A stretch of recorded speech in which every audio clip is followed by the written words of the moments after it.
Voici Madame Adaeze Okonkwo, 61 ans, la reine du secteur immobilier à Lagos, Nigeria. Sa propriété à Ikoyi n'est pas une demeure, c'est une déclaration. Chaque détail proclame une seule vérité. Je suis arrivé au sommet. Les lustres en cristal de Murano captant la lumière comme des diamants vivants. Les meubles d'époque, sélectionnés dans les plus prestigieuses boutiques d'Europe, coûtent plus cher que ce que la plupart des gens gagnent en une vie. Les tableaux au mur, des œuvres de maîtres africains contemporains, ne sont pas là pour être appréciés. Ils sont là pour être vus, pour prouver, pour conquérir. Mais il y a un problème avec une vie construite uniquement sur ce qui brille. On devient aveugle à tout ce qui ne scintille pas. Et Adaeze Okonkwo, bien qu'exceptionnellement intelligente, n'a jamais appris à regarder au-delà du reflet de son propre succès. Et c'est dans ce décor d'une richesse suffocante que se déroule le dîner de famille. Une table immense, nappée de lin importé, ornée d'arrangements floraux, ayant coûté le salaire mensuel d'une personne ordinaire. Autour d'elle, toute la famille élargie, oncles, tantes, cousins. Et à 2 places spécifiques, 2 filles qui ne pourraient être plus différentes. Chioma Okonkwo, 28 ans, la cadette. Elle entre dans la salle à manger comme si chaque pas était conçu pour un magazine de mode. Une robe haute couture épousant chaque courbe, des cheveux sculptés par une main experte. Un maquillage si parfait qu'il semble peint par une artiste. Ses talons, importés de Milan, frappent le marbre avec une précision délibérée. Elle est une influenceuse numérique avec 2 millions de followers. Une entrepreneuse qui a transformé son image en empire de marque. Mais regarde bien ses yeux quand elle sourit. C'est le sourire de quelqu'un qui sait que chaque moment doit être documenté pour exister vraiment. Chaque geste une performance. Chaque phrase composée pour les réseaux sociaux, même ici, entourée de sa propre famille. Et puis il y a Amara. Amara Okonkwo, 32 ans, l'aînée. Elle est assise un peu à l'écart, à sa place habituelle, celle que sa mère a toujours trouvée moins importante à cette table. Un pantalon élégant mais simple, un chemisier blanc sans aucune ostentation. Ses cheveux naturels, coiffés simplement. Pas de bijoux, pas de montre de luxe, pas de téléphone de designer posé en évidence sur la table. À première vue, elle semble ordinaire, invisible même. Quelqu'un que tu croiserais dans la rue sans le remarquer. Quelqu'un que Madame Adaeze regarde souvent avec une légère déception. Mais si tu observes bien, si tu regardes au-delà de la surface ordinaire, tu verras quelque chose que les paillettes de Chioma ne peuvent pas masquer. Une tranquillité absolue. Une présence immobile comme une surface d'eau calme en montagne. La conversation s'écoule autour de la table comme un fleuve dont elles seraient les rives silencieuses. Les affaires, les potins, les compétitions sociales ordinaires. Tout cela swirle autour d'elle sans vraiment la toucher. Chioma, chérie, la voix d'Adaeze coupe net le murmure des conversations. Dis-nous tout sur ce nouveau contrat. Je crois que c'est avec une grande marque, non? Chioma s'illumine comme si quelqu'un venait d'appuyer sur un interrupteur. Oui, c'est extraordinaire. C'est une maison de luxe parisienne, tu connais, vraiment prestigieuse. Ils m'ont choisi pour le visage de toute la campagne ouest africaine. Il y aura des séances photos à Paris, Milan, New York, des galas, des couvertures de magazines. C'est déjà partout sur les réseaux. Je vais publier les images demain et j'ai l'impression que ça va cartonner. Elle balance ses bras dans un geste théâtral, ses bagues scintillant sous la lumière. La table explose de félicitations. C'est magnifique! Quelle chance tu as! Nous sommes tellement fiers! Adaeze absorbe chaque mot comme du miel. Son expression rayonne de cette fierté maternelle que tout parent reconnaît. La fierté de voir son enfant briller sous les projecteurs. Et puis, lentement, terriblement, son regard glisse vers l'autre bout de la table, vers Amara. Et toi, Amara, la voix d'Adaeze change subtilement.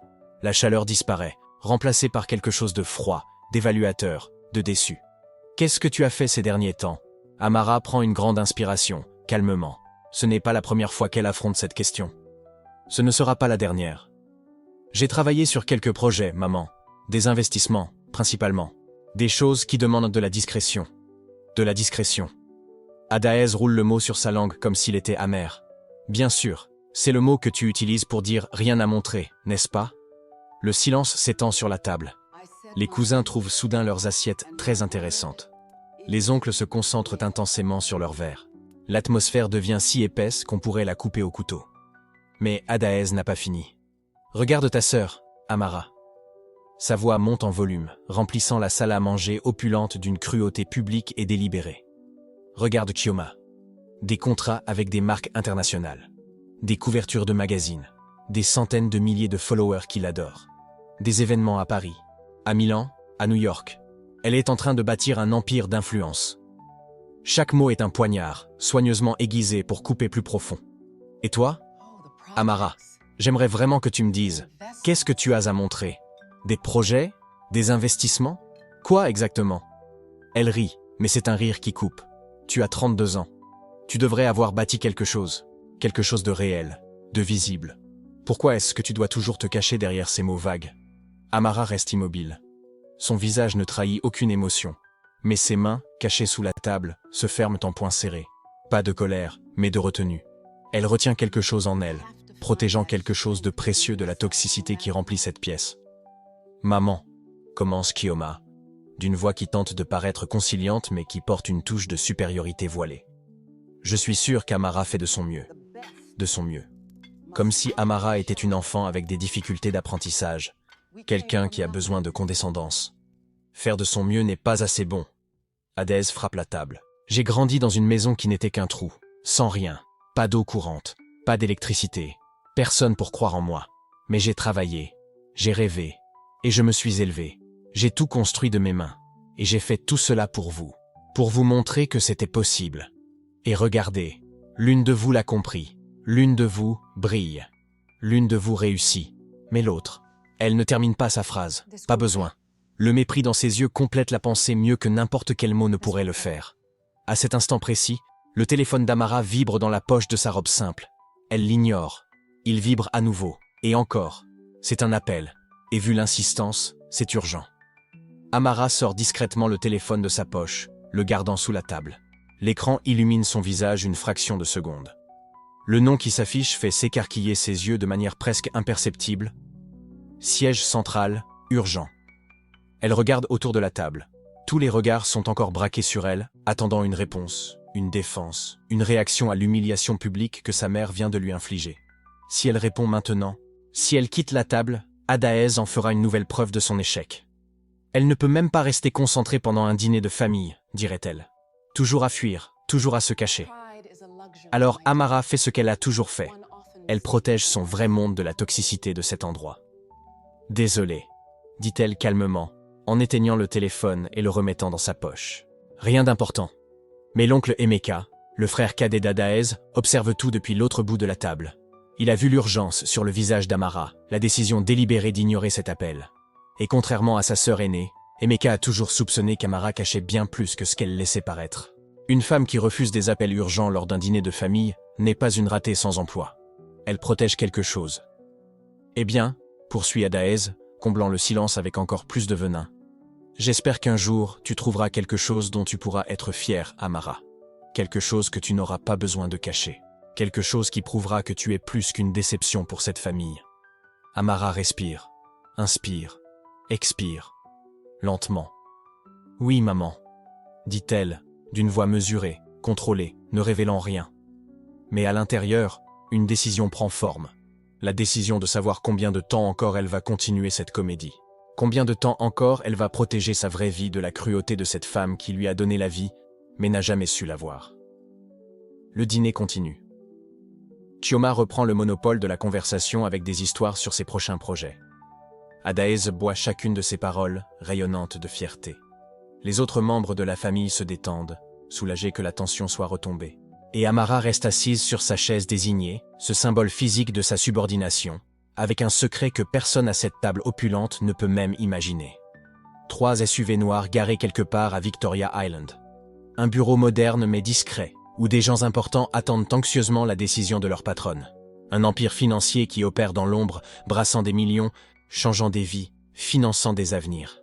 Et une femme de 32 ans, assise en silence à un dîner de famille, laissant sa mère milliardaire la traiter de ratée. Parce qu'Amara Okonkwo a appris quelque chose qu'Hadès ne comprendrait jamais. Le vrai pouvoir n'a pas besoin de scène. La vraie richesse n'a pas besoin de public. Et le vrai succès n'a pas besoin de l'approbation de ceux qui ne voient que ce qui brille en surface. Mais il y a une limite au temps qu'une personne peut porter un secret aussi lourd en silence.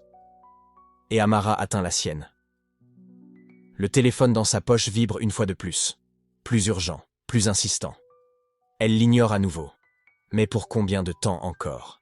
La réponse à cette question ne se trouve pas à cette table. Elle est enfouie dans des décennies de souvenirs qu'Amara porte en silence, comme des cicatrices invisibles que personne d'autre ne prend la peine de voir. Mais pour comprendre pourquoi elle continue de venir, pourquoi elle continue de supporter tout ça, nous devons remonter le temps. Il y a 15 ans, Amara avait 17 ans. L'auditorium de l'école était bondé. Des parents fiers remplissèrent les rangées, caméras prêtes, sourires pleins d'espoir. C'était la cérémonie annuelle de remise des prix académiques et Amara Okonkwo était sur le point de recevoir la médaille d'or d'excellence scientifique, le plus grand honneur que l'école pouvait offrir. Elle avait passé 2 ans à faire des recherches, développant un projet sur la purification de l'eau, utilisant des matériaux locaux à bas coût. Son travail avait été sélectionné pour une compétition nationale. Les professeurs la qualifièrent de brillante. Ses camarades l'admiraient. Mais quand son nom a été annoncé et qu'elle est montée sur scène, il n'y avait que 2 sièges vides au premier rang, les sièges réservés à sa famille. Hadès avait emmené Chioma, alors âgée de 13 ans, pour une séance photo professionnelle. Elle doit construire son portfolio, avait expliqué Hadès ce matin-là, regardant à peine Amara. Ces trucs d'école peuvent attendre. Chioma a un vrai potentiel. Amara a accepté la médaille avec un sourire qui n'atteignait pas ses yeux. Elle a posé pour la photo obligatoire. Elle a entendu les applaudissements qui semblaient en être des échos lointains. Quand elle est rentrée à la maison ce soir-là, la lourde médaille à la main, Hadès était dans le salon en train de montrer des photos de Chioma sur sa tablette. « Maman, j'ai gagné. » Elle ne lève pas les yeux. « Tu disais ?»« J'ai remporté le prix. La médaille d'or pour le projet de recherche. » « Ah, c'est bien. » Le ton était celui qu'on utilise pour dire à quelqu'un que son plat était correct mais oubliable. « Écoute, Chioma a une séance photo aujourd'hui avec ce photographe très renommé de Johannesburg. C'est beaucoup plus important. Elle a une présence naturelle, tu sais. Elle pourrait vraiment devenir mannequin. Ça serait quelque chose, non ? Amara a rangé la médaille dans son tiroir. Elle n'en a plus jamais parlé. Avancée de 5 ans. Amara avait 22 ans. Elle venait d'obtenir son diplôme en administration avec mention et avait utilisé ses économies et un petit prêt pour lancer son premier fonds d'investissement. Modeste, soigneusement étudiée, axée sur les startups technologiques dirigées par des femmes. Elle était nerveuse mais pleine d'espoir quand elle l'a annoncé à sa mère lors d'un dîner de famille. « Tu as fait quoi ?» La voix d'Hadès traverse le salon. « Avec quel argent, Amara ?»« J'ai lancé un fonds de capital risque, maman. Petit mais vraiment prometteur. J'ai 3 startups en portefeuille et... » « Tu as investi dans quoi? Des fantaisies? Des rêves ?» Hadès pose sa fourchette avec force. « Amara, utilise ta tête. Le vrai investissement, c'est l'immobilier. Les terres, passées, ces choses intangibles sur Internet. » Chioma, 18 ans à l'époque et déjà bâtissant son empire sur les réseaux sociaux, rit. Amara a toujours eu la tête dans les nuages. Elle rêve au lieu de créer. Exactement. Hadès secoue la tête. Et tu vois ta sœur, elle construit quelque chose de réel. Des followers, de l'influence, de la visibilité. C'est ça qui compte vraiment. Amara ne répondit pas. Elle continua simplement à manger, mâchant chaque bouchée comme si c'était du verre pilé. 2 ans plus tard, ce petit fonds avait grandi en silence. Amara avait réalisé sa première grande acquisition en finançant une start-up d'énergie solaire qui serait revendue pour 16 millions de dollars 3 ans plus tard. Mais elle n'en a jamais parlé à sa mère. Avancée encore de 3 ans. Amara avait 27 ans. Elle venait de signer le contrat qui faisait officiellement d'elle la propriétaire d'Okonkwo Capital Ventures, bien que le nom public de l'entreprise soit simplement OKV Partners, pour préserver son anonymat. Sa fortune personnelle avait dépassé la barre des 8 millions de dollars. Elle se trouvait dans un restaurant modeste de Victoria Island, célébrant discrètement l'événement avec son avocat et son comptable, lorsque son téléphone sonna. C'était Hadès. « Amara, j'ai besoin que tu rentres à la maison demain. J'organise un dîner important. »« Maman, je suis un peu occupée cette semaine. Est-ce que je peux ? » ?»« Occupée à faire quoi ?» Le ton était méprisant. « Tu n'as même pas de vrai travail. Toujours à faire ces boulots mystérieux que tu n'expliques jamais. Au moins, Chioma a quelque chose de concret à montrer. Elle vient de signer un contrat avec une marque internationale de cosmétiques. Enfin, une fille qui fait ma fierté. » Amara raccrocha. Elle ne pleura pas. Plus maintenant. Elle regarda simplement le contrat devant elle, son nom en lettres élégantes à côté de la valorisation de son entreprise, et se demanda pourquoi l'approbation de la seule personne censée l'aimer inconditionnellement semblait plus importante que n'importe quelle réussite financière. Et pourtant, le lendemain, elle se rendit au dîner. Pourquoi ? Parce qu'Amara Okonkwo avait appris quelque chose qu'Adaez ne comprendrait jamais. Le véritable amour n'abandonne pas, même lorsqu'il n'est pas réciproque. Et une part profonde d'elle-même, une part dont elle détestait admettre l'existence, espérait encore. Elle croyait encore que peut-être, un jour, sa mère verrait. Verrait vraiment. Mais chaque dîner prouvait que ce jour n'arriverait peut-être jamais. Retour au présent. La table en cristal reflète les lumières du lustre au-dessus. L'argenterie teinte doucement tandis que les invités mangent. La conversation coule autour d'Amara comme l'eau autour d'un rocher. Chioma est au beau milieu d'une histoire animée sur son dernier voyage sponsorisé à Dubaï. Ses mains gesticulent de façon théâtrale, ses bagues scintillant à chaque mouvement. Et là, l'hôtel nous a surclassés en suite présidentielle. Complètement gratuit. Ils ont dit que c'était un honneur d'avoir une influenceuse de mon calibre chez eux. Elle se tourne vers Amara avec un sourire qui n'atteint pas ses yeux.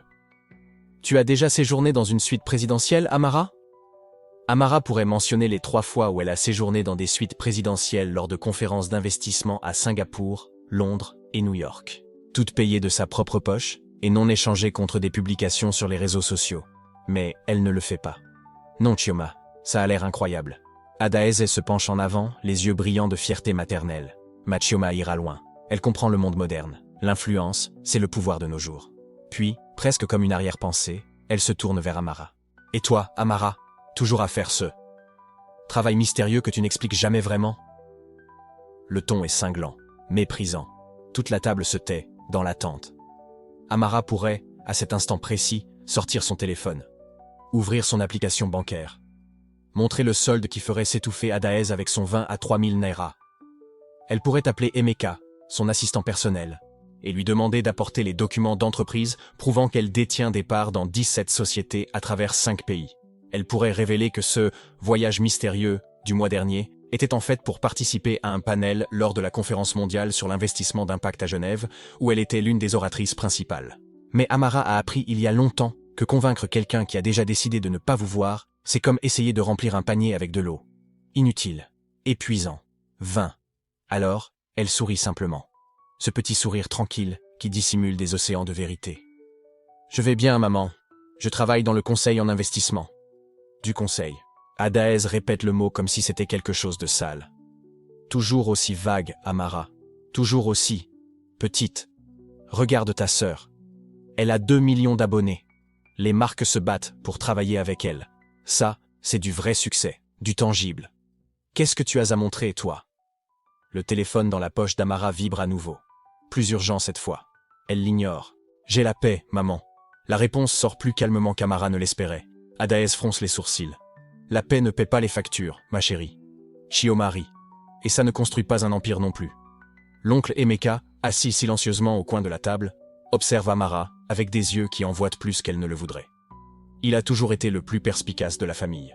Le seul qui, de temps à autre, posait des questions sur son travail avec un intérêt sincère, et non avec mépris.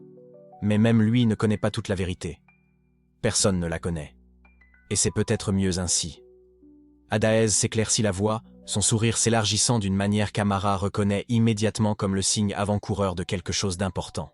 Eh bien, puisque tout le monde est là, j'ai une annonce spéciale à faire. Elle marque une pause dramatique, s'assurant que tous les yeux sont rivés sur elle. Comme vous le savez tous, notre famille a toujours valorisé les réussites et les étapes importantes. Et nous avons quelque chose de très spécial à célébrer. Le visage de Chioma s'illumine, ses mains allant instinctivement vers ses cheveux pour les arranger. Ma chère fille cadette, ma Chioma, c'est fiancée. L'annonce est accueillie par des applaudissements et des exclamations joyeuses autour de la table. Chioma tend la main, exhibant une bague en diamant qui a probablement coûté plus que ce que beaucoup de gens gagnent en un an. Merci, merci. Elle rayonne sous l'attention. Chinedu est incroyable. C'est le fondateur d'une start-up technologique prometteuse, jeune, ambitieux, prospère, tout ce que je pouvais désirer. Amara sent quelque chose d'étrange remuer dans sa poitrine. Chinedu. Ce nom. Elle connaît ce nom. Adaez poursuit, sa voix prenant un ton presque philosophique. J'organise une fête de fiançailles appropriée la semaine prochaine. Ce sera magnifique, bien sûr. Car lorsqu'une fille accomplit quelque chose de vraiment remarquable, sa mère se doit de l'honorer, comme il se doit. Une pause. Un regard en direction d'Amara, si bref que les autres pourraient ne pas le remarquer. Ce sera une célébration de toutes les réussites de la famille, du moins, toutes celles qui valent la peine d'être célébrées. Le message est clair, limpide. Chioma a un fiancé riche et prospère. Chioma mérite une célébration élaborée. Chioma est la fille qui compte. Et Amara n'a même pas de réussite qui valent la peine d'être célébrée. Le téléphone vibre pour la 3e fois. Amara le sort enfin discrètement de sa poche, vérifiant l'écran sous la table. C'est Neka, sa vice-présidente des opérations. Urgent. Réunion avec les investisseurs japonais avancée à demain matin. Besoin de votre approbation finale sur l'accord de 12 millions de dollars. Merci de confirmer.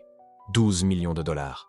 Amara regarde sa mère, puis sa sœur, puis la bague étincelante que Chioma exhibe comme un trophée. 12 millions de dollars en attente de son approbation. Et elle est assise là, traitée comme si elle n'avait rien, comme si elle n'était rien. Elle tape une réponse rapide. Confirmé. J'y serai à 8 heures. Elle range le téléphone, sourit, et continue de manger. Car Amara Okonkwo porte un secret si lourd qu'elle se demande parfois comment ses épaules ne plient pas sous le poids. Mais il y a une limite à la durée pendant laquelle une personne peut porter un tel secret en silence. Et dans une semaine, lors de la célébration élaborée d'Adaez, cette limite sera testée d'une manière que personne à cette table ne peut imaginer. Parce que Chioma ne sait pas que le jeune et ambitieux fondateur de start-up, avec qui elle est fiancée, n'a réussi à fonder son entreprise que grâce à un investissement en capital risque d'une société discrète appelée OKV Partners. Et Adaez ne sait pas que la femme assise au bout de sa table, la fille qu'elle qualifie de ratée, est la personne qui a signé le chèque qui a rendu le fiancé de Chioma possible. L'ironie, pense Amara, a un sens du timing parfait. Et la semaine prochaine, ce timing pourrait enfin révéler des vérités enterrées depuis trop longtemps. Parce que Chioma ne sait pas que le jeune et ambitieux fondateur de start-up avec qui elle est fiancée n'a réussi à fonder son entreprise que grâce à un investissement en capital risque d'une société discrète appelée OKV Partners. Et Adaez ne sait pas que la femme assise au bout de sa table, la fille qu'elle qualifie de ratée, est la personne qui a signé le chèque qui a rendu le fiancé de Chioma possible. L'ironie, pense Amara, a un sens du timing parfait. Et la semaine prochaine, ce timing pourrait enfin révéler des vérités enterrées depuis trop longtemps. Mais avant que les vérités ne puissent émerger, il y a une autre performance à endurer. Encore un dîner. Encore une réunion de famille. Une occasion de plus pour Adaez de distiller son venin et d'appeler ça de l'amour maternel. Amara arrive 15 minutes avant l'heure convenue, comme elle le fait toujours. Pas par anxiété, mais parce qu'elle a appris il y a des années qu'arriver tôt lui donne le temps de construire son armure émotionnelle avant que les flèches ne commencent à voler. La propriété d'Ikoyi brille sous le soleil de l'après-midi. De l'or dans chaque détail, du cristal sur chaque surface. La richesse hurlant de chaque coin, comme si l'opulence pouvait faire taire les insécurités les plus profondes. Amara connaît intimement ce langage. Elle a grandi en le traduisant. Quand sa mère a choisi des lustres à 15 000 $ au lieu d'assister à la remise de diplôme d'Amara, le message était clair. Quand Adaez a rénové le sol en marbre au lieu de demander des nouvelles de la première entreprise qu'Amara bâtissait, la traduction était simple. Les choses peuvent être vues, les réussites peuvent être photographiées. Mais le travail silencieux, la construction invisible, les empires qui ne réclament pas d'applaudissements, cela n'existe pas dans le vocabulaire d'Adaez Okonkwo. La table est dressée avec une vaisselle qui coûte plus cher que le salaire mensuel de nombreuses familles. Amara prend sa place habituelle, la chaise au bout, celle qui est la plus éloignée de la tête de table où règne sa mère. Le symbolisme, même involontaire, dit toujours la vérité. Elle parcourt discrètement des messages professionnels lorsqu'une voix interrompt sa concentration. Amara. C'est l'oncle Emeka, le frère cadet de sa mère, le seul membre de la famille qui ne l'a jamais regardé comme un projet raté. Il s'assoit à côté d'elle, son visage affichant cette expression qu'elle a appris à reconnaître au fil des années. De la curiosité mêlée à quelque chose de plus profond, de l'inquiétude peut-être, ou de la reconnaissance. Mon oncle. Elle range son téléphone, lui accordant toute son attention. Tu as l'air bien, dit-il en étudiant son visage. Sereine, contrairement à la plupart des gens avant d'entrer dans cette maison. Amara sourit légèrement. L'habitude, mon oncle. Des années d'entraînement. Ce n'est pas juste de l'habitude. Il se penche légèrement en avant, baissant la voix. Il y a une différence entre quelqu'un qui a appris à survivre aux tempêtes et quelqu'un qui a construit son propre abri. L'observation est si juste qu'Amara sent quelque chose remuer dans sa poitrine. De la reconnaissance, peut-être même de la gratitude. Tu as toujours été trop observateur pour ton propre bien, répond-elle doucement. Et toi, tu as toujours été bien plus que ce que tu laisses voir aux gens. Emeka marque une pause. Amara, je ne te pose jamais de questions sur ta vie en dehors de ces réunions. Pas parce que je ne m'en soucie pas, mais parce que j'ai toujours senti que tu avais tes raisons de garder les choses séparées. Mais aujourd'hui, je te le demande. Comment vas-tu? Vraiment? La question pèse lourd. Ce n'est pas la politesse superficielle que les gens lancent comme des confettis dans des conversations vides. C'est une véritable enquête, posée par quelqu'un qui veut vraiment connaître la réponse. Amara pèse ses mots avec soin. Je suis exactement là où je dois être, mon oncle. C'est une réponse énigmatique, elle le sait, mais elle est aussi complètement vraie. Emeka étudie son visage un long moment. Puis quelque chose change dans son expression. Ses yeux se plissent légèrement, pas par méfiance, mais par une compréhension grandissante. Tu as construit quelque chose, n'est-ce pas? Ce n'est pas vraiment une question. C'est une affirmation déguisée en curiosité. Amara ne confirme ni ne nie. Elle soutient simplement son regard. Ma mère m'a dit un jour, poursuit Emeka, que les arbres les plus forts poussent en silence. Que seules les plantes faibles ont besoin de crier au ciel pour chaque centimètre qu'elles gagnent. De la sagesse, murmure Amara. Et pourtant, elle a oublié sa propre leçon. Emeka regarde vers la porte, par où Adaez va bientôt faire son entrée. Elle est devenue tellement obsédée par le bruit qu'elle a oublié de chercher la force dans le silence. Avant qu'Amara ne puisse répondre, la porte s'ouvre avec une force dramatique. Chioma. Naturellement. Sa jeune sœur entre comme si elle marchait sur un tapis rouge invisible, chaque pas calculé pour un impact visuel maximal. Sa robe coûte probablement l'équivalent de 3 mois de loyer d'un appartement décent. Ses bijoux captent la lumière d'une manière qui ne peut pas être accidentelle. Et accroché à son bras, Chinedu, le fiancé, l'entrepreneur, le fondateur de start-up que Chioma ne cesse de mentionner dans chaque publication sur les réseaux sociaux. L'homme dont Amara a rendu le rêve entrepreneurial possible avec un seul chèque il y a 18 mois. L'ironie a vraiment un sens du timing parfait. La famille, annonce Chioma, sa voix projetée pour remplir l'espace. J'espère que tout le monde est prêt pour une soirée passionnante parce que nous avons tellement de choses à discuter sur le mariage. Emeka regarde Amara. Il y a de l'amusement dans ses yeux, mais aussi autre chose. De la solidarité peut-être. Adaez est surgi juste derrière Chioma, le visage rayonnant d'une fierté maternelle qu'elle n'a jamais adressée à sa fille aînée. « Ma belle Chioma », roucoule-t-elle en embrassant les joues de sa plus jeune fille. Et Chinedu, bienvenue, bienvenue. J'ai hâte d'entendre parler des projets de mariage. Amara pourrait faire remarquer qu'elle est aussi dans la pièce, qu'elle est arrivée tôt, qu'elle est assise à 3 mètres de là, que théoriquement, une mère pourrait reconnaître l'existence de ses 2 filles. Mais cela exigerait qu'Adaez voie ce qu'elle ne veut pas voir. Et Amara a cessé d'attendre des miracles il y a des années. Chioma s'installe sur la chaise à côté de sa mère, Shindu à ses côtés, et sort immédiatement un dossier qui semble avoir été conçu spécifiquement pour paraître important. Alors, commence Chioma en ouvrant le dossier avec fioriture, nous avons fait la liste initiale des invités, 500 personnes. 500 Adaez tape dans ses mains. Parfait, tout le monde doit voir ma fille épouser un homme qui a si bien réussi. Amara observe Chinedu. Il semble légèrement mal à l'aise face à l'éloge, ce qui est intéressant. Une véritable humilité, ou juste la conscience que son succès vient de sources qu'il préférerait ne pas examiner de trop près. Et le lieu, continue Chioma, nous pensons à l'Eco-Hotel, la grande salle de réception, avec vue sur l'océan. Magnifique. Adaez vibre pratiquement de plaisir. Rien de moins ne serait approprié pour ma Chioma. L'oncle Emeka s'éclaircit doucement la voix. Et Amara, tu seras l'une des demoiselles d'honneur, je présume? Le silence qui s'ensuit est si épais qu'on pourrait le couper au couteau. Chioma lève les yeux de son dossier, comme si elle avait oublié qu'Amara était dans la pièce. Ce qui, suppose Amara, était probablement le cas. Oh, dit Chioma, et il y a une gêne théâtrale dans sa voix qui ne cache pas l'indifférence réelle en dessous. Eh bien, nous sommes encore en train de finaliser le cortège. C'est un processus si compliqué, tu sais. Assortir les couleurs, les personnalités, les profils sur les réseaux sociaux. Les profils sur les réseaux sociaux, naturellement. On ne peut pas avoir de demoiselle d'honneur qui ne s'accorde pas esthétiquement avec le narratif Instagram. Adaez intervient rapidement, la voix pleine d'une fausse diplomatie. Amara comprend, j'en suis sûr. Chioma a tellement d'amis proches, tellement de relations. Il est important que le cortège reflète la position sociale de Chioma. La traduction est claire. Amara n'est pas assez raffinée. Pas assez dans la représentation. Pas assez bien. Jamais assez bien. Oncle Emeka se tend à côté d'elle. Amara peut sentir sa colère pour elle, et elle l'apprécie. Mais elle n'en a pas besoin non plus.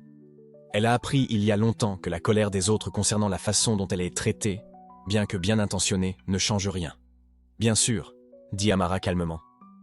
Je suis sûr que ce sera un beau mariage.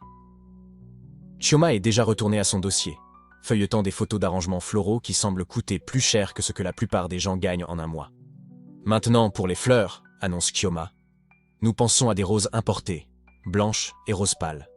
5000 roses, pour être exact. Adaez soupire dramatiquement. La perfection. La pure perfection. La conversation continue ainsi pendant 40 minutes. Chioma énumère chaque détail extravagant. Adaez répond avec une approbation enthousiaste. Shinedu ajoute occasionnellement des commentaires polis.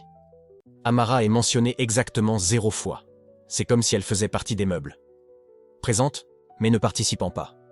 Visible, mais pas vue. Oncle Emeka reste tendu à ses côtés durant toute la conversation. Elle sent sa frustration grandir, mais il garde le silence. Respectant, réalise-t-elle, son choix de ne pas se défendre. Car c'est ça, un choix. Amara pourrait parler. Elle pourrait interrompre. Elle pourrait exiger une reconnaissance. Mais pourquoi? Pour qu'Adaez puisse faire semblant de l'inclure tout en indiquant clairement que c'est purement performatif? Pour que Chioma puisse faire un geste superficiel de fausse sororité? Non. Amara économise ses mots pour le moment où ils compteront vraiment. Quand le dîner se termine enfin, des heures plus tard, Chioma se lève pour partir avec Shinedu, promettant d'envoyer plus de mises à jour sur l'organisation du mariage via le groupe WhatsApp de la famille. Un groupe WhatsApp dont Amara a été inexplicablement retiré la semaine dernière. Accidentellement, a prétendu Chioma. Un problème technique. Bien sûr. Adaez raccompagne Chioma à la porte, jacassant encore sur les détails du mariage, rayonnante de fierté maternelle. Ce qui laisse Amara et oncle Emeka seuls dans l'opulente salle à manger. Emeka se tourne vers elle, et son expression est complexe. De la colère, oui. Mais aussi autre chose. De l'admiration, peut-être. Comment fais-tu ça? Demande-t-il à voix basse. Comment restes-tu assise ici, semaine après semaine, à la laisser te traiter comme si tu ne comptais pas? Parce que, répond Amara calmement. Je sais que je compte. Je n'ai pas besoin qu'elle le voie pour que ce soit vrai. Emeka étudie son visage pendant un long moment. Puis, il hoche la tête lentement. Tu as construit quelque chose de grand, dit-il. Et ce n'est plus une question, c'est une certitude. Quelque chose qu'elle ne peut pas voir parce qu'elle est trop occupée à regarder les mauvaises choses. Amara ne confirme pas. Mais elle ne nie pas non plus. La semaine prochaine, dit Emeka pensivement, quand Chioma annoncera publiquement ses fiançailles, quand tout l'événement deviendra ce spectacle que ta mère orchestre. Il marque une pause.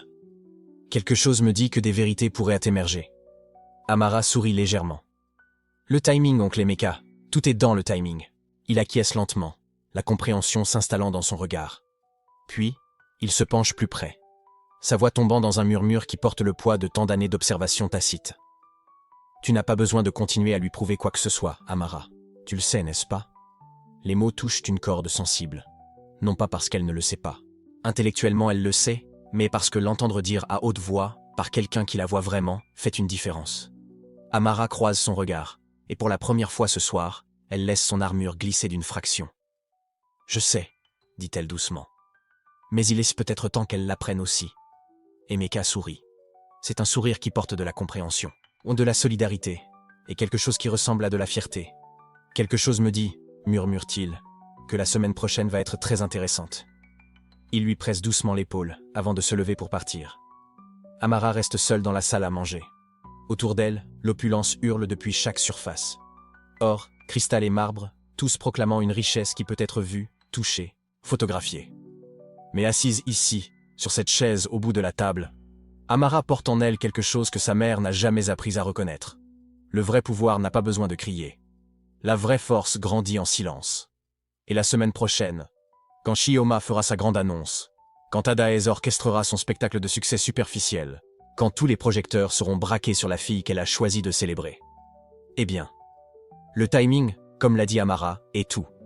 Et certains arbres poussent si profondément, leurs racines s'étendent si loin, que lorsqu'ils révèlent enfin leur véritable hauteur, le monde entier doit s'arrêter et lever les yeux. Amara prend son sac simple, sa veste modeste, et quitte la propriété d'Ikoyi. Derrière elle, l'opulence continue de briller. Devant elle, un empire attend. Silencieux, puissant. Construit non pas d'or et de cristal, mais de vision, de stratégie et de la sagesse profonde de savoir que la vraie valeur n'a jamais besoin de demander validation. La semaine prochaine, cette vérité trouvera enfin sa voie. Et quand cela arrivera, rien dans cette famille ne sera plus jamais pareil. Une semaine plus tard. La propriété d'Ikoyi n'a jamais semblé aussi vivante, aussi performative, aussi déterminée à démontrer chaque centime, chaque réussite, chaque fragment de prestige qui peut être acheté, exposé, documenté pour les réseaux sociaux. Les fiançailles de Chioma ne sont pas une célébration, c'est une production. Des lumières suspendues à chaque arbre du jardin, des tables couvertes de nappes en lin importées, des fleurs arrivées par avion d'Amsterdam, un photographe professionnel circulant parmi les invités, capturant chaque sourire répété, chaque étreinte calculée, chaque moment digne de 1000 likes. Et au centre de tout, bien sûr, se trouve Chioma. Elle porte une robe qui coûte plus cher que ce que la plupart des gens gagnent en un an. Rose pâle, brodée à la main, avec une jupe qui s'étale autour d'elle comme un nuage hors de prix. Ses cheveux sont parfaits, ses ongles impeccables, son maquillage appliqué par un professionnel venu tout droit de Johannesburg. Elle brille, elle scintille. Elle capte tous les regards de la pièce. Et elle le sait. À ses côtés se tient Chinedu, son fiancé. Grand, bien habillé, sourire confiant.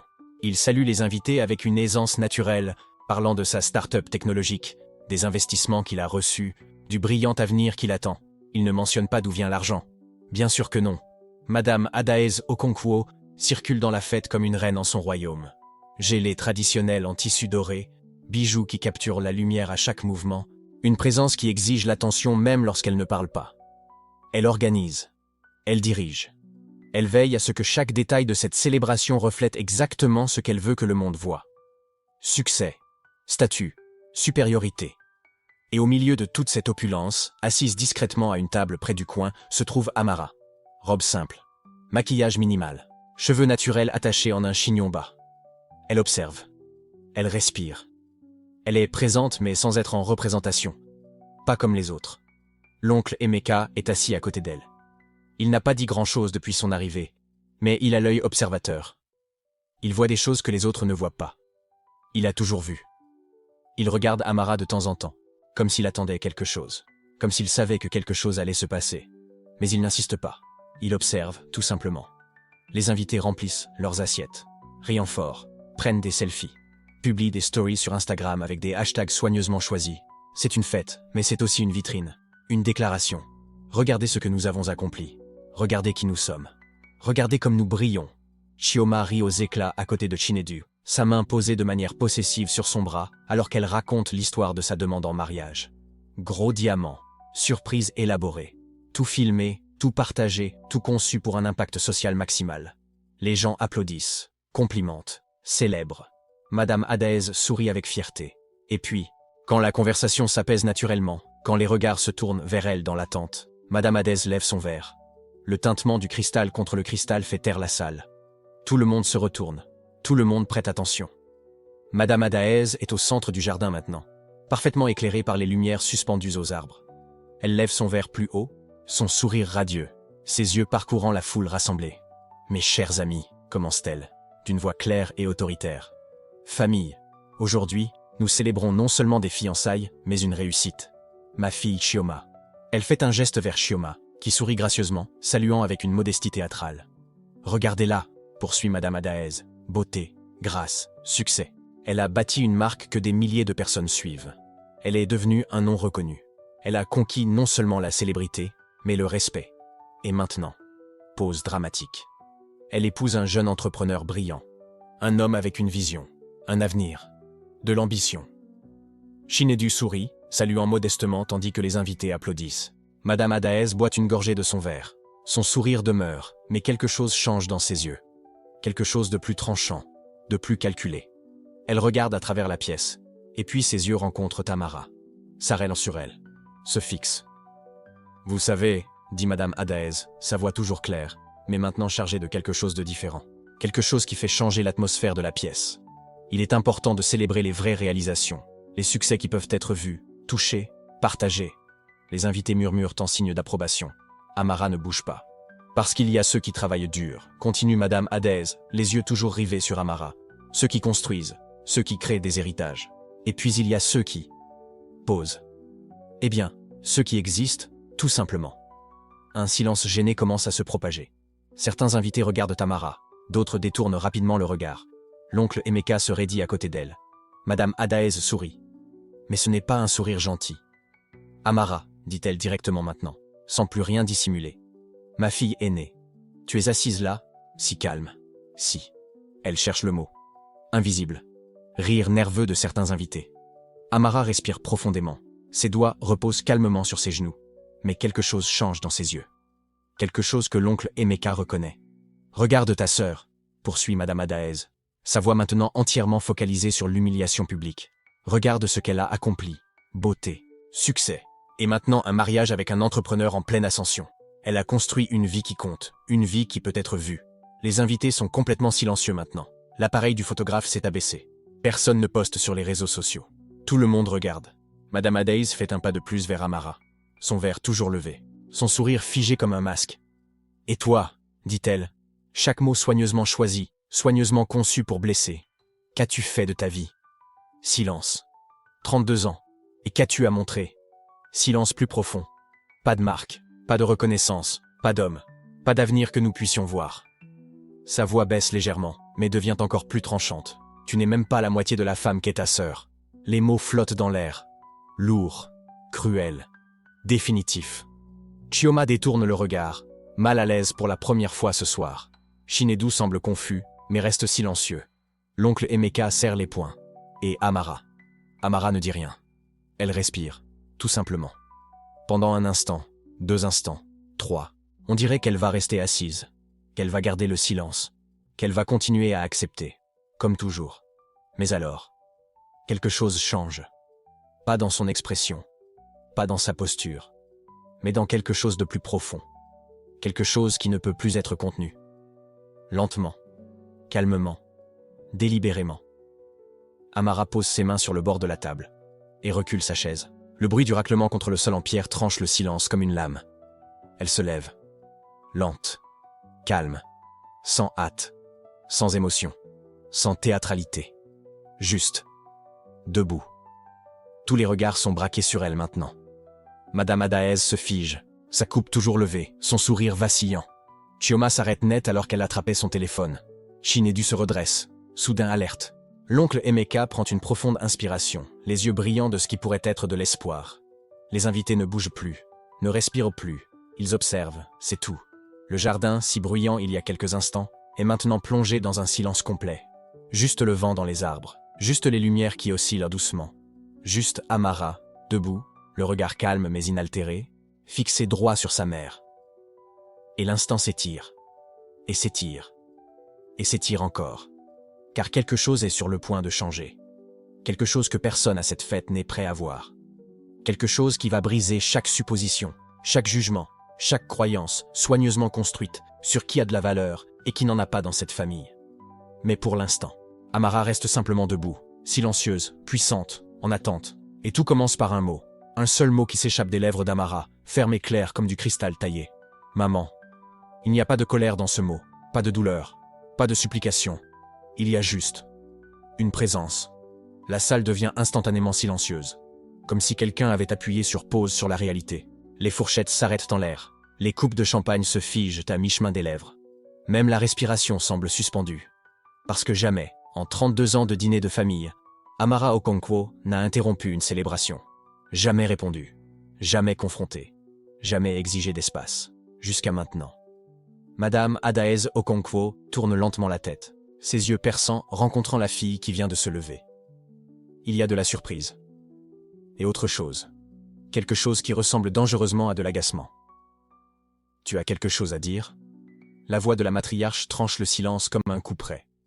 Parce que c'est la fête de fiançailles de ta sœur, Amara. Si tu as l'intention de faire une scène, il n'y aura pas de scène. La voix d'Amara reste calme, presque douce. Juste des vérités. Chioma lève les yeux au ciel, serrant la main de Shinedu avec ce sourire condescendant qu'elle a perfectionné au fil des années. « Amara, s'il te plaît, tu embarrasses déjà assez la famille rien qu'en existant.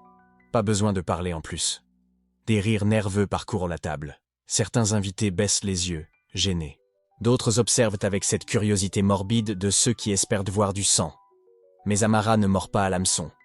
Au lieu de cela, elle attrape le petit sac en cuir qu'elle a gardé près de sa chaise toute la soirée. Un sac simple, sans marque ostentatoire. Le genre de sac que Madame Adaez considérerait probablement comme digne d'une domestique. Amara en sort une carte, fine, élégante, noire mat avec des lettres en relief argenté, et la pose doucement sur la table, juste devant sa mère. Le silence a maintenant du poids, une texture, comme si l'air était devenu assez dense pour être tenu en main. Madame Adaez fronce les sourcils, saisissant la carte du bout des doigts, comme si elle touchait quelque chose de potentiellement contaminé.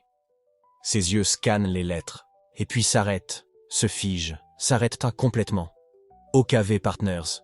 La voix de la matriarche sort plus bas qu'elle ne le voulait. Capital risque. Portefeuille international. Elle retourne la carte. De l'autre côté, gravé avec une précision laser, Amara Okonkwo, fondatrice et PDG.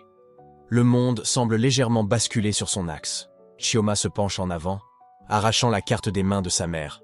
C'est une blague. Elle rit, mais le son est creux, artificiel. Tu as fait faire de fausses cartes? Sérieusement, Amara? C'est ça ton plan?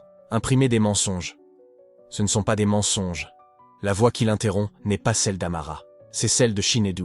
Le fiancé de Chioma est pâle, complètement livide, comme s'il avait vu un fantôme traverser le mur. Ses mains tremblent légèrement alors qu'il fixe Amara avec des yeux écarquillés. OKV Partners. Il répète le nom comme une prière ou une malédiction. OKV Partners, c'est eux qui ont financé ma start-up, il y a 18 mois. C'est la seule firme qui a cru en mon projet quand tout le monde disait non. Le silence explose en un choc absolu. Chioma lâche la carte comme si elle la brûlait. Quoi? Non. Non. Shinedu, tu as dit que c'était un investisseur anonyme. Tu as dit, j'ai dit la vérité.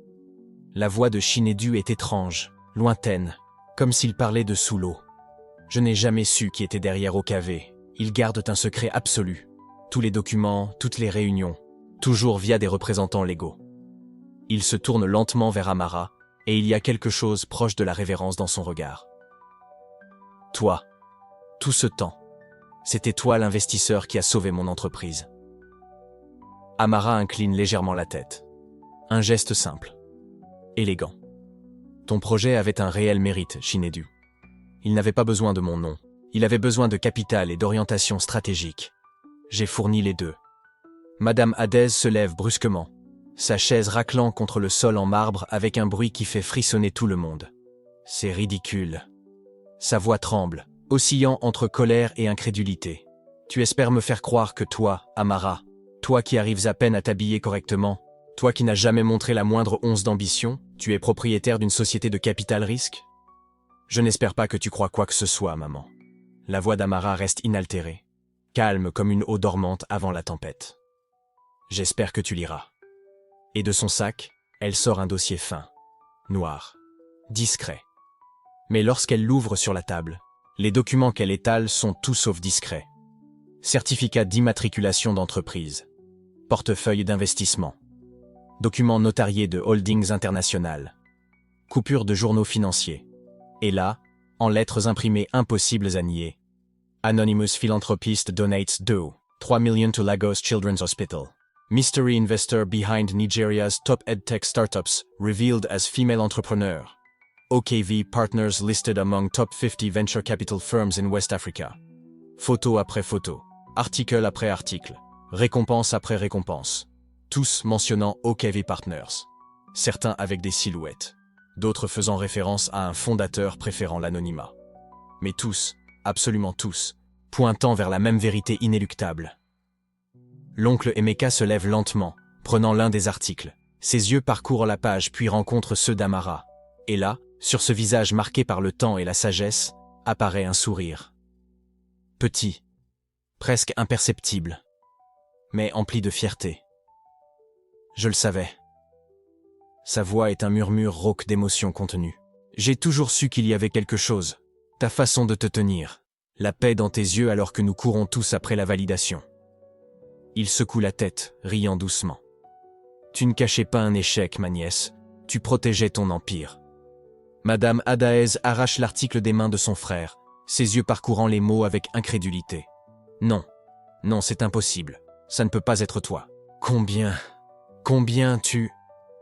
J'ai dépassé ta fortune il y a 4 ans, dit simplement Amara.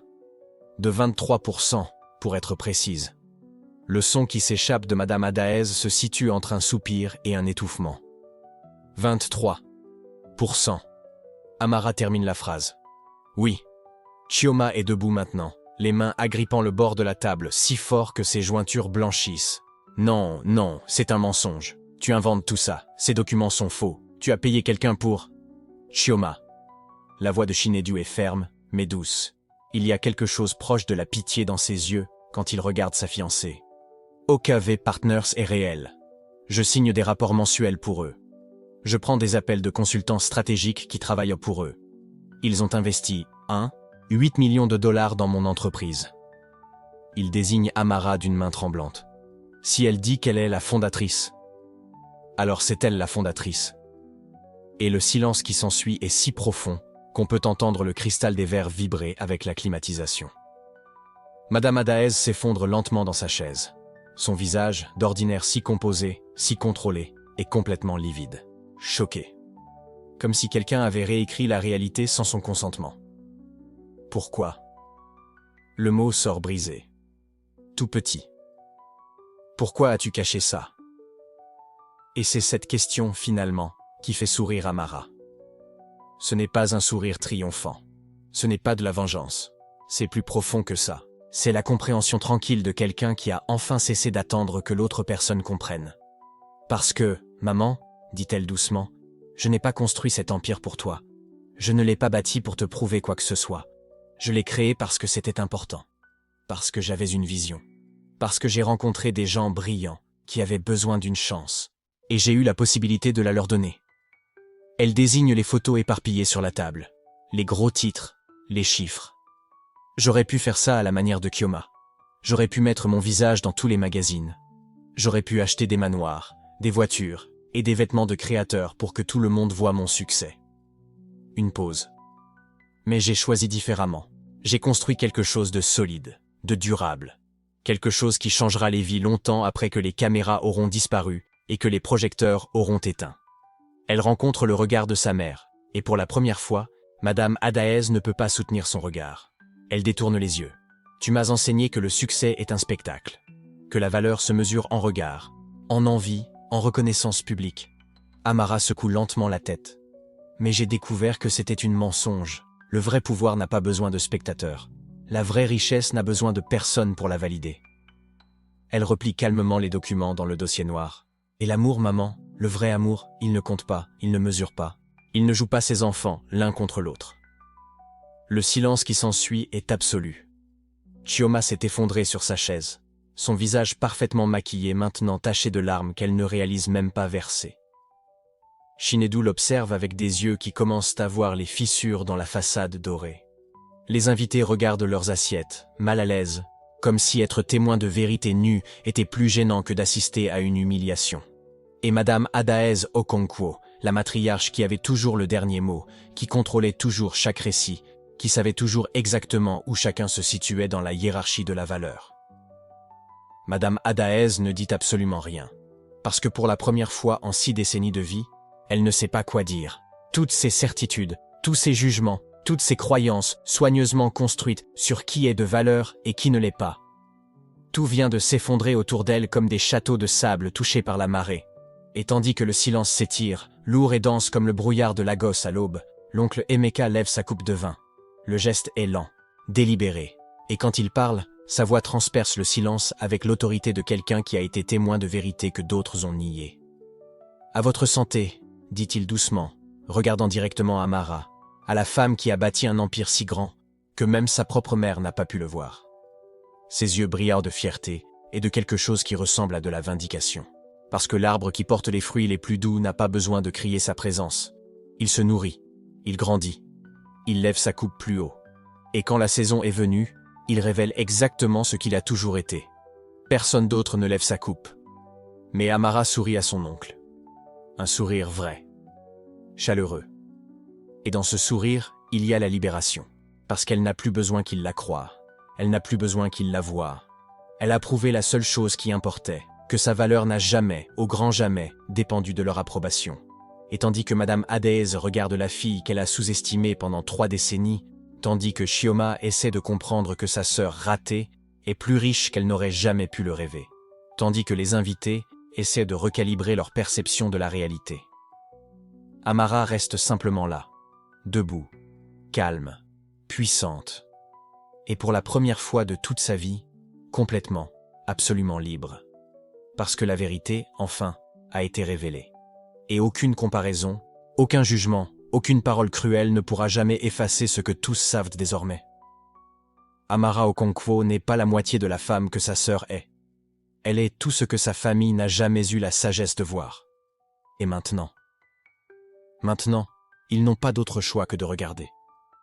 Mais la question qui plane dans l'air, épaisse comme de la fumée, impossible à ignorer. Que se passe-t-il lorsqu'une mère découvre qu'elle a passé toute sa vie à mal juger sa propre fille? Lorsqu'une matriarche réalise qu'elle a construit sa hiérarchie familiale sur des fondations de sable? Lorsque des décennies de comparaisons cruelles se révèlent non seulement injustes, mais complètement inversées? Madame Adès Okonkwo est assise dans son fauteuil en acajou, entourée de son opulence soigneusement choisie, de sa réputation soigneusement construite, de son empire soigneusement préservé. Et pour la première fois de sa vie, régie par le contrôle. Elle n'a absolument aucun contrôle sur ce qui va suivre. Ce qui va suivre est quelque chose que Madame Adès Okonkwo n'a jamais expérimenté en 61 ans de vie méticuleusement construite. Quelque chose que son argent ne peut pas acheter, quelque chose que son statut ne peut pas commander, quelque chose que sa réputation ne peut pas contrôler. Le silence. Pas le silence respectueux qui a toujours suivi ses proclamations. Pas le silence obéissant qui a toujours accompagné ses ordres. C'est le silence de la révélation. Le silence de la vérité impossible à nier. Le silence d'un monde qui bascule. Elle regarde les documents éparpillés sur sa table en acajou. Contrat d'investissement avec le sceau d'OKV Partners. Articles de journaux sur la philanthrope anonyme qui a transformé l'éducation dans les communautés défavorisées. Portefeuille qui montre des actifs qui dépassent les siens d'une ampleur qu'elle peut à peine traiter. Et au centre de tout cela, la carte de visite simple, élégante. Amara Okonkwo. Fondatrice et PDG. OKV Partners. Sa fille. La fille qu'elle a passé 32 ans à dire qu'elle n'était rien. La fille à qui elle vient de dire, il y a moins de 5 minutes, qu'elle n'était même pas la moitié de la femme que sa sœur est. Madame Adès ressent quelque chose qu'elle n'avait pas ressenti depuis qu'elle était une pauvre jeune fille dans un village reculé, regardant les grandes maisons des riches et rêvant du jour où elle serait l'une d'entre elles. Elle se sent petite. C'est impossible. Les mots s'échappent de ses lèvres comme un réflexe. Ce ne peut pas être. Tu ne peux pas avoir. Tu as falsifié ces documents. C'est un coup monté pour m'humilier. Amara ne bouge pas de sa place. Il n'y a pas de triomphe dans ses yeux, pas de colère. Juste un calme profond, inébranlable, qui est d'une certaine manière plus dévastateur que n'importe quelle accusation. « Oncle Emeka », dit Amara doucement. « Pourriez-vous, s'il vous plaît, appeler l'avocat Adebayo? Il confirmera l'authenticité de tout document que maman voudra vérifier. » Emeka a déjà son téléphone en main, un léger sourire aux lèvres. « Je suis déjà en train de composer, ma chère nièce. » Madame Adès sent la panique monter dans sa gorge. Si elle autorise cet appel, si elle autorise cette vérification, alors il n'y aura plus moyen de nier. Il n'y aura plus moyen de prétendre que c'est une sorte de stratagème élaboré. « Non, dit-elle sèchement. N'appelez pas. » Le silence revient, plus lourd cette fois, parce que tout le monde dans la pièce comprend ce que signifie ce refus. Elle sait que c'est vrai, elle n'est juste pas prête à l'admettre. Chioma, qui était figée depuis qu'elle avait vu Chinedu embrasser la main d'Amara avec révérence, retrouve enfin sa voix. Mais ce n'est pas la voix confiante, autoritaire qu'elle utilise habituellement. Elle est petite, fragile. « C'est toi. C'est toi l'investisseuse du projet de Shindu. » Elle regarde son fiancé, toujours debout aux côtés d'Amara comme s'il se tenait devant une reine. « Tu le savais? Tu le savais depuis le début et tu ne m'as rien dit ?» Chinedu a la décence de paraître mal à l'aise. Je ne l'ai découvert qu'aujourd'hui, quand mademoiselle Okonkwo s'est dévoilée. L'entreprise a toujours tenu à l'anonymat de son fondateur. Je n'avais aucune idée que c'était ta sœur. Ma sœur. Chioma répète ces mots comme s'ils appartenaient à une langue étrangère. Puis elle rit, mais c'est un rire brisé, dénué d'humour. Ma sœur, celle dont maman disait toujours qu'elle n'avait aucune ambition. Ma sœur, que j'ai toujours prise en pitié parce qu'elle n'avait rien. Ma sœur. Sa voix se brise. Pour la première fois de sa vie d'adulte, Chioma Okonkwo réalise que tout son succès soigneusement mis en scène, toute son image d'influenceuse parfaitement construite, toute sa vie documentée photo par photo. Tout cela est vide. Elle a des abonnés. Amara a de l'impact. Elle a des likes. Amara a un héritage. Elle a l'apparence. Amara a de la substance. Et tout le monde dans cette pièce vient de s'en rendre compte. Madame Adès regarde sa fille cadette, sa préférée, son joyau, s'effondrer sous le poids de cette révélation. Et quelque chose en elle, cette part qui reste une mère malgré tout, se brise. Pourquoi? Le mot sort dans un murmure. Pourquoi ne me l'as-tu jamais dit? Amara bouge enfin. Elle contourne lentement la table pour venir se planter directement devant sa mère. Sans défi. Sans triomphe. Simplement. Présente. Parce que tu ne m'as jamais demandé qui j'étais vraiment, maman. Tu ne voyais que ce que je n'étais pas. Je n'étais pas glamour comme Chioma. Je n'étais pas visible. Je n'apparaissais ni dans les magazines, ni sur les réseaux sociaux. Alors, dans ton esprit, je n'étais rien. Madame Adaez ouvre la bouche pour protester, mais Amara continue, d'une voix douce mais implacable. J'ai remporté le concours national de mathématiques quand j'avais 15 ans. Tu as manqué la cérémonie. Chioma avait une séance photo. À 22 ans, j'ai reçu une bourse intégrale pour Oxford. Tu m'as dit de l'abandonner pour trouver un mari. Quand je suis revenu avec mon diplôme avec distinction et que j'ai lancé ma première firme de conseil, tu disais à tes amis que je jouais aux affaires, que je n'avais pas de vrai travail. Chaque mot est une lame. Pas parce qu'Amara les prononce avec cruauté, mais parce qu'ils sont simplement, indéniablement vrais. Alors j'ai arrêté d'essayer d'attirer ton regard. J'ai bâti mon empire en silence. J'ai investi dans des gens et des projets qui ont changé des vies. J'ai créé des fondations qui ont scolarisé des milliers d'enfants, et j'ai fait tout cela sans avoir besoin de ton approbation. Madame Adaez sent les larmes lui brûler les yeux. Des larmes qu'elle n'a pas versées depuis des décennies. Depuis qu'elle a décidé que pleurer était une faiblesse, et que la faiblesse était inacceptable. Mais tu es ma fille, murmure-t-elle. J'avais le droit de savoir. Non, maman. La voix d'Amara est ferme à présent. Tu avais le droit de me connaître. C'est différent. Être au courant de ma fortune, de mes succès, ce ne sont que des informations. Savoir qui je suis, ce que je valorise, pourquoi j'ai choisi cette voie. Cela demande quelque chose que tu ne m'as jamais offert. Quoi ? Demande Madame Adaez, bien qu'une part d'elle connaisse déjà la réponse. Une attention sincère, de la curiosité, un amour sans condition. Le silence retombe, mais cette fois, il est brisé par l'oncle Emeka. Il se lève, sa chaise raclant le sol en marbre, et s'approche d'Amara. Il pose une main sur son épaule avec une fierté si palpable qu'elle envahit la pièce. « Il y a un vieux proverbe que ta grand-mère aimait répéter, » dit-il en fixant Madame Adaez. « L'arbre qui porte le plus de fruits est celui qui se courbe le plus bas. La branche vide, elle, reste dressée vers le haut. » Il presse doucement l'épaule d'Amara. Amara a choisi de se courber, de s'incliner pour servir, pour donner, pour rester humble malgré son succès extraordinaire. Elle porte tant de fruits. Elle aide les autres, bâtit des avenirs, crée des opportunités. Et elle s'incline sous le poids de cette mission. Ses yeux parcourent la pièce, s'arrêtant brièvement sur Chioma avant de revenir vers sa sœur. Tandis que d'autres sont restés fièrement dressés, droits et vides, exigeant l'admiration pour des branches qui ne portent rien d'autre que des feuilles décoratives. Madame Adaez ferme les yeux. La vérité de cette métaphore la frappe de plein fouet. Elle a appris à ses filles à se tenir droites, à exiger l'attention, à être vues. Mais elle ne leur a jamais appris à porter du fruit, à servir, à avoir de la substance. Amara a appris ses leçons toute seule, et Madame Adaez était trop occupée à admirer des branches vides pour s'en apercevoir.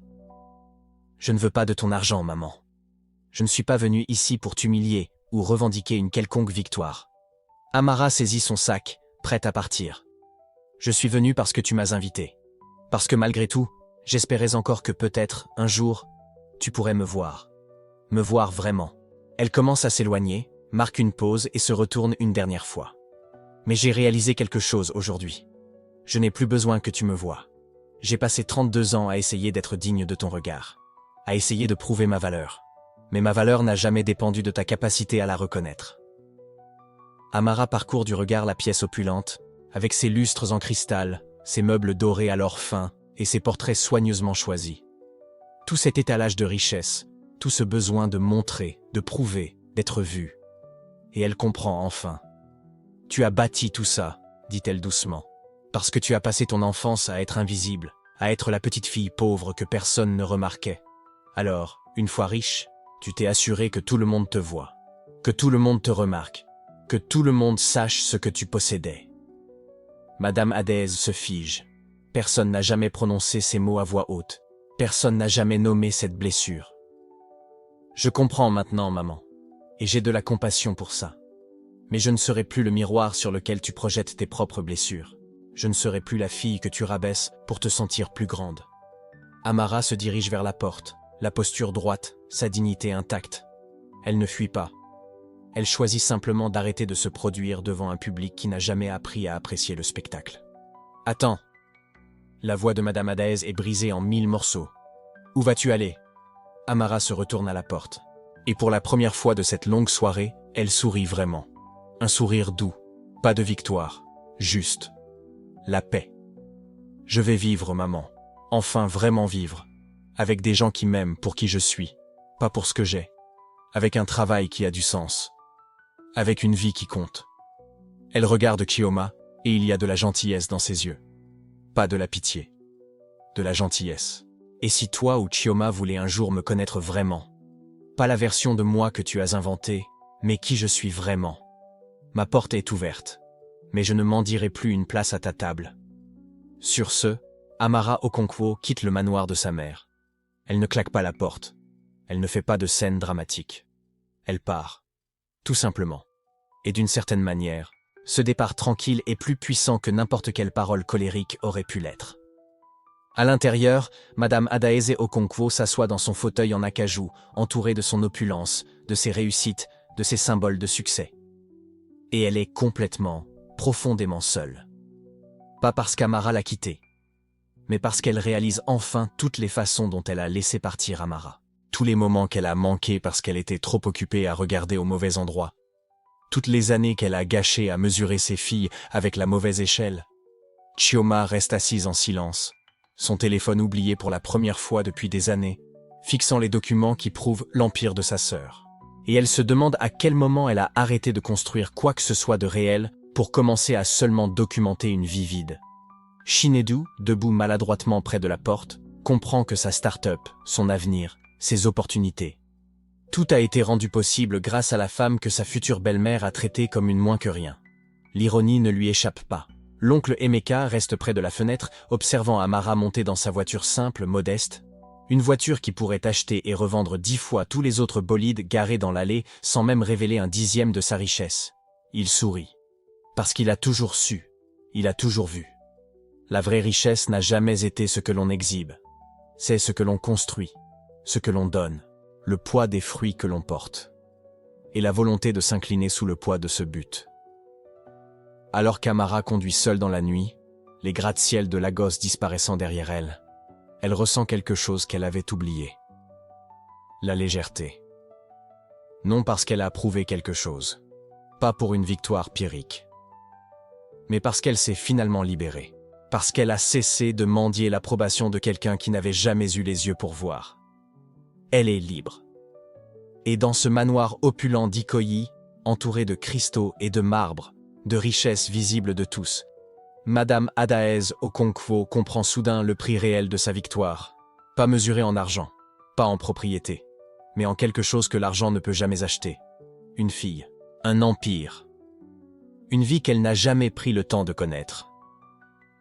Et maintenant, assise seule entre ses trophées de marbre, elle doit affronter la vérité la plus dure. Elle n'a choisi que ce qui brillait. Elle n'a jamais regardé vers ce qui durait. Les documents sont toujours éparpillés sur la table. Preuve irréfutable d'un empire bâti en silence. D'une vie vécue avec un but. D'une valeur qui n'a jamais eu besoin de crier pour être réelle. Et dans le silence pesant de cette salle à manger opulente, 3 personnes font face à des vérités qu'elles ne peuvent plus nier. Chioma réalise qu'elle a construit toute sa vie sur des likes et des abonnés, mais ne s'est jamais demandé si elle construisait quelque chose qui comptait. Shinedu réalise que la femme qu'il pensait sauver par son mariage est en fait la sœur de celle qui a sauvé ses rêves. Et Madame Adaez Okonkwo, la milliardaire de l'immobilier qui a toujours tout contrôlé dans son monde, réalise enfin qu'elle n'a jamais eu le contrôle sur la seule chose qui comptait vraiment. La capacité de voir ses filles telles qu'elles étaient vraiment. Et maintenant, assise sur son trône en acajou, entourée de sa richesse soigneusement exposée, de son statut soigneusement construit, de sa réputation soigneusement préservée. Elle comprend le véritable coût de ne regarder que ce qui est le plus haut. Vous passez complètement à côté de ce qui porte le plus de fruits. Et certains arbres, une fois négligés, cessent simplement de s'incliner vers vous. Ils trouvent d'autres jardins, d'autres personnes à nourrir, d'autres endroits où donner leurs fruits. Et vous restez seul avec vos branches vides, à vous demander à quel moment la richesse que vous poursuiviez est devenue la pauvreté que vous vivez. Dans les semaines qui suivent, Madame Adaez essaie d'appeler. Amara ne répond pas, mais envoie un message court, gentil. Quand tu seras prête à me connaître, pas seulement à savoir des choses sur moi, je serai là. Chioma annule 3 campagnes de marque. Elle commence, pour la première fois, à se demander non pas « est-ce que ça va faire beaucoup de likes ?», mais « est-ce que ça compte vraiment ?» Et l'oncle Emeka, sage comme toujours, sourit simplement. Parce qu'il a toujours su que la vérité, lorsqu'elle est enfin révélée, n'a pas besoin de crier. Elle s'incline simplement, chargée de fruits, et attend que ceux qui ont des yeux pour voir apprennent enfin à regarder vers le bas. Là où la vraie richesse a toujours vécu. Humble, silencieuse, réelle, portant des fruits.